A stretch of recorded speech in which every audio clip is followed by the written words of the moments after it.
Jabir ibn Abdullah radiallahu ta'ala anhuma is a young man who struggled immensely in the time of the Prophet sallallahu alaihi wasallam. His father is killed in Uhud, and Jabir radiallahu ta'ala anhu is left with a whole bunch of debt and 7 sisters to take care of.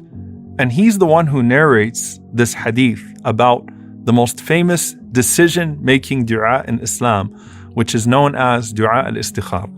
And he says, كان النبي صلى الله عليه وسلم يعلمنا الاستخارة في الأمور كالسورة من القرآن. That the Prophet صلى الله عليه وسلم used to teach us to make istikhara with all of our affairs in the same way that he would teach us the Quran.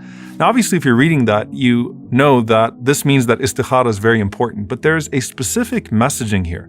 Just like you resort to the Quran, just like the Quran has guidance in all affairs of your life, just like you have the repetition of the Quran, just like you have the precise wording of the Quran, you have Salatul Istikhara.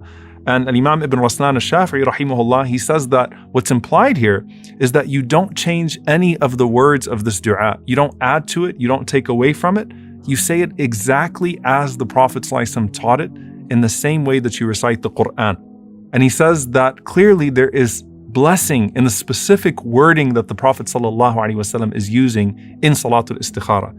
And Imam Ibn Battal rahimahullah says the other implied meaning of this is that it is not befitting for the believer to rush into any matter, minor or major, until they first seek Allah subhanahu wa ta'ala's guidance. And so Istikhara is not just for some major decision in your life, meaning it's not just for marriage and it's not just for trying to get into a particular program. It is for every single element of your life, and that is the relationship of dependence that you have upon Allah subhanahu wa ta'ala. And he says something deeply profound. He says, so the Prophet sallallahu alaihi wasallam is showing us that the relationship of istikhara to the affairs of our lives is like the relationship of Quran to Salah, the relationship of the recitation of Quran to every prayer. So basically, life without reciting istikhara is like salah without the recitation of the Quran. That's how important this dua was to the companions of the Prophet ﷺ. So what is istikhara and what isn't istikhara? So first and foremost, istikhara is not a magic pill. It's not something that suddenly clears the fog and gives you all sorts of clarity and opens the pathways for you. It's also not a dream, and this is probably the hardest thing for people to come to terms with. If you're trying to get married to someone and you pray istikhara and you see them in a dream, it's probably because you really want to marry that person, not because of the istikhara.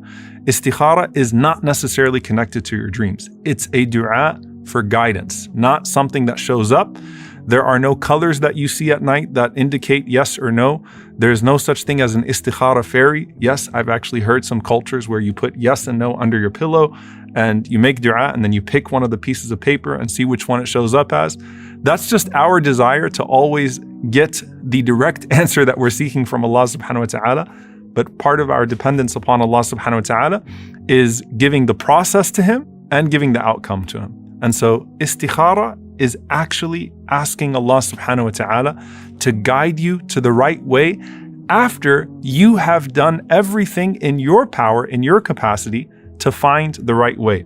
So basically, after you've done your own homework and you've covered 2 other bases of decision making, you come to Allah subhanahu wa ta'ala for the final blessing. What does that mean? First and foremost, you exert your own efforts and your own thinking to see if this is good for you in your deen and your dunya. Secondly, you consult righteous people. You seek consultation. You do istishara, which is seeking people's advice to see if this is really the best thing for you in your deen or your dunya. And then you go to Allah subhanahu wa ta'ala after your own deduction and that righteous consultation, and you say, "Oh Allah, facilitate it for me if it's good for me, and take it away from me if it is bad for me." And this is why, subhanAllah, some of the scholars even mention, وَلْتَكُنِ الْإِسْتِشَارَةُ قَبْلَ الْإِسْتِخَارَةِ, that you should seek consultation before you do istikhara, because even when Allah addresses the Prophet ﷺ, He says, وَشَاوِرْهُمْ فِي الْأَمْرِ فَإِذَا عَزَمْتَ فَتَوَكِّلْ عَلَى اللَّهِ, that seek their consultation, and then once you come to a decision, then put your trust in Allah subhanahu wa ta'ala. Imam Ibn Taymiyyah rahimahullah says, no one regrets the istishara of the creation, the seeking consultation of the creation, and the Istikhara, the seeking guidance from the Creator. And Qatada rahimahullah said, no one is going to cover these two bases and then not come to a blessed decision. So how do you actually pray Salatul Istikhara? The Prophet sallallahu alaihi wasallam said, إِذَا هَمَّ بِالْأَمْرِ فَلْيَرْكَعْ رَكْعَتَيْن. That first and foremost, you pray 2 rak'ahs. Now, by the way, these can be any 2 rak'ahs that are not fard. So it could be your sunnah prayer. It could be entering upon the masjid. Some of the scholars said, especially if you combine it with some of the blessed times. So you could do it at Salatul Duha, for example. And any 2 rak'ahs that you're going to pray that are not fard, just make the intention for Istikhara as well, and then read the dua after you finish those 2 rak'ahs.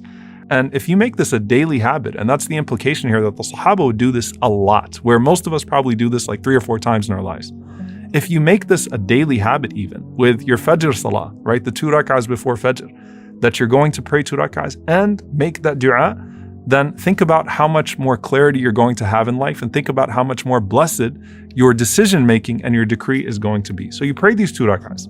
And then the Prophet ﷺ said, after the salam, you make the following dua. Allahumma inni astakhiruka bi'ilmika wa astaqdiruka biqudratika wa as'aluka min fadlika al-azim fa innaka taqdiru wa la aqdir wa ta'lamu wa la a'lam wa anta 'allamul ghuyub. So, O Allah, I seek your guidance in making a choice by virtue of your knowledge. So first and foremost, you're asking Allah subhanahu wa ta'ala by virtue of recognizing that Allah knows what you do not know. And so I don't understand the full consequences of my decision. So I've covered my bases, but oh Allah, I'm looking to you for your ilm, for your knowledge. And I ask you by your great bounty. And that is the recognition that everything that Allah subhanahu wa ta'ala gives to us is from His grace, it's from His fadl. And so I'm asking you from your great bounty. And you have power and I have none. So subhanAllah, even if I know what's good for me, I can't pursue anything without your ability, O Allah. So I am recognizing your knowledge, I'm recognizing your grace, and I'm recognizing your power to achieve what I cannot achieve on my own. And subhanAllah, here you say, for verily you know and I do not know, you are the knower of al-ghuyub, the unseen things. Why is this so profound? Because you've done your homework on the seen things, but there are certain elements of even the seen things that you can't see. So, oh Allah, you know everything that I don't know about the hidden realities of this decision. And that's tawakkul, that's trust in Allah subhanahu wa ta'ala, because things can check out 100% through the first 3 bases. But here, oh Allah, you are allamul ghuyub. You are the knower of all hidden things. And then you say, Allahumma in kunta ta'lamu anna hadha al-amra khayrun li fi dini wa ma'ashi wa aqibati amri faqdurhu li wa yassirhu li thumma barik li fihi. O Allah, if in your knowledge you know that this matter is good for me, first and foremost in my religion. So my religion is the most important thing in the world to me, so anything that I want it to impact my religion positively. If it's going to impact my religion negatively, then I definitely don't want it, even if it's good for me in regards to my worldly affairs. So first and foremost, you know that this is going to have a positive impact on my deen. Secondly, on my livelihood. Thirdly, aqibati amri, which is the final outcome of my affair, which is the hereafter. So, oh Allah, if you know that this is good for me in my deen, in my livelihood, and in my final outcome, when it's all said and done, aqibati amri, in the hereafter, then 3 things. Ordain it for me. So you ask Allah subhanahu wa ta'ala for the qadr of it, which is the decision. So ordain it for me. Secondly, make it easy for me. So make the process easy for me as well, O Allah. Thirdly, bless it for me. So the outcome, also let it have barakah in it, O Allah. SubhanAllah, you're asking Allah subhanahu wa ta'ala for the qadr of it, for the yusr of it, and for the barakah of it, for an easy decision, for an easy process, and for a blessed outcome. But then here's the harder part of the istikhara.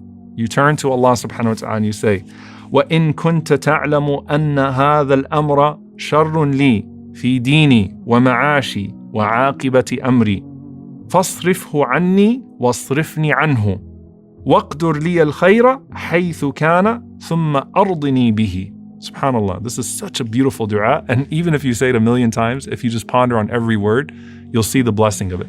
In your knowledge, O Allah, you know that this is going to be bad for me in my religion, or bad for me in my livelihood, or bad for me when it's all said and done, then don't decree it for me. So take it away from me, right?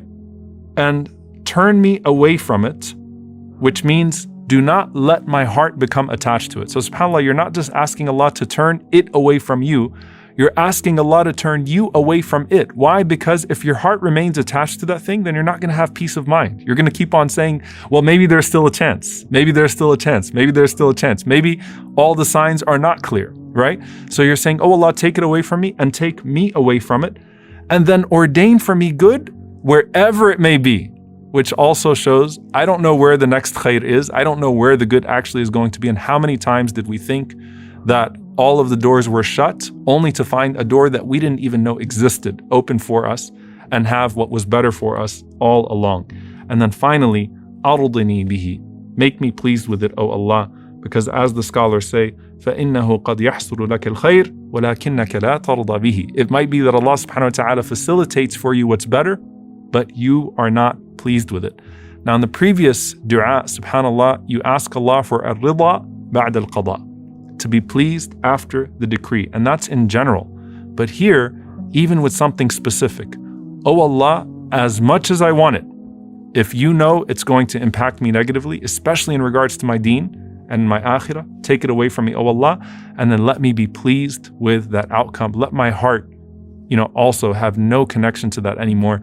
And you'll see this, by the way, with some of the salihin, with some of the righteous, they spoke about this, that they wanted something or someone so badly, and then it was as if Allah subhanahu wa ta'ala turned their hearts away from it. And that could be a direct result of this dua. Now, the last thing I'm going to say here is, how many times do I do istikhara? Like, at what point do I decide that Allah has closed this door for me? And the answer is, there is no limit to how many times you do istikhara, but go back to your other decision-making mechanisms and try to approach things rationally and approach that same group of people or someone that you trust so that they can help you see things clearly. And that's where you make that decision at that point. You've asked Allah subhanahu wa ta'ala for a good outcome, and at that point, you make the best decision if the door seems to be closed, and you say alhamdulillah regardless. And it may be that Allah subhanahu wa ta'ala will open the door for you later, maybe even that same door for you later. And in the meantime, Allah subhanahu wa ta'ala has something along the way. At the end of the day, trust that Allah subhanahu wa ta'ala has something good in store for you, and the fact that He allows you to make this dua is of the most beautiful signs that He has something good in store for you. Abu Bakr ibn Ayyash rahimahullah, he said that قال بعض الحكماء, that some of the wise people of the past said, من أعطي أربعا لم يمنع أربعة, that whoever is given 4 things will not be deprived of 4 things. من أعطي الشكر لم يمنع المزيد, whoever is given the blessing of gratitude will not be deprived from increase. ومن أعطي التوبة لم يمنع القبول, and whoever is given the ability to repent will not be deprived from acceptance.